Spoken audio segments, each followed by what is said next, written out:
A plane has crashed into one of the towers of the World Trade Center. Another plane just hit. Right, oh my God, another plane has just hit. It hit another building. I remember the morning of 9/11 waking up and watching the events unfold on live television with my 5-year-old daughter, Caroline, as a plane crashed into the Twin Tower.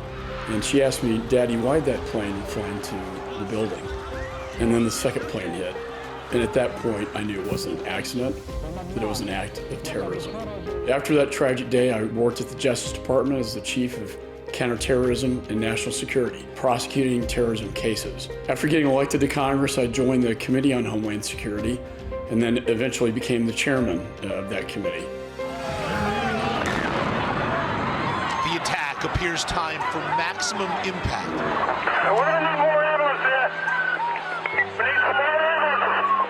I remember one of the first events during my tenure as chairman was the Boston bombing. Tamerlan Tsarnaev, even though he'd been on the radar of the FBI and there had been warnings from foreign countries about him, and he had in fact traveled overseas and come back and then killed and wounded so many people that tragic day in Boston. We fixed a lot of things, though, and I'm proud that I think as a result of that saved a lot of lives. As chairman of the House Homeland Security Committee, McCaul has dedicated his career to making sure an attack on that scale never happens again. I can tell you the threat level has gone down. If people had looked at him in terms of the radicalization at the mosque, his friends, his YouTube website, and yet all this information wasn't shared. Islamic radicals, some more ruthless than Al-Qaeda, overrunning cities in Iraq. ISIS renewing its call to followers to launch attacks here in the U.S. This is the #1 threat to the homeland. We have made many arrests in the United States, over 70 ISIS followers last year.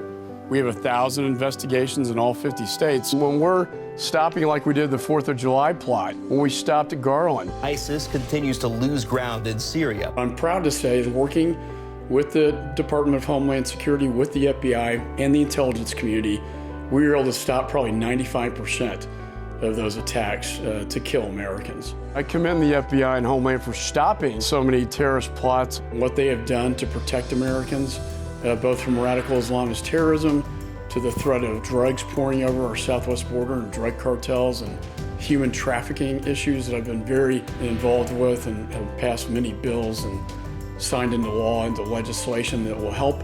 During my tenure as chairman, we passed major pieces of cyber legislation, codifying the role of the federal government in terms of defending against cyber attacks, protecting our critical infrastructures in the United States like power grids and financial institutions. Very proud of the work of the men and women at the Department of Homeland Security over the years. It's been one of the most remarkable experiences, most rewarding experiences of my lifetime.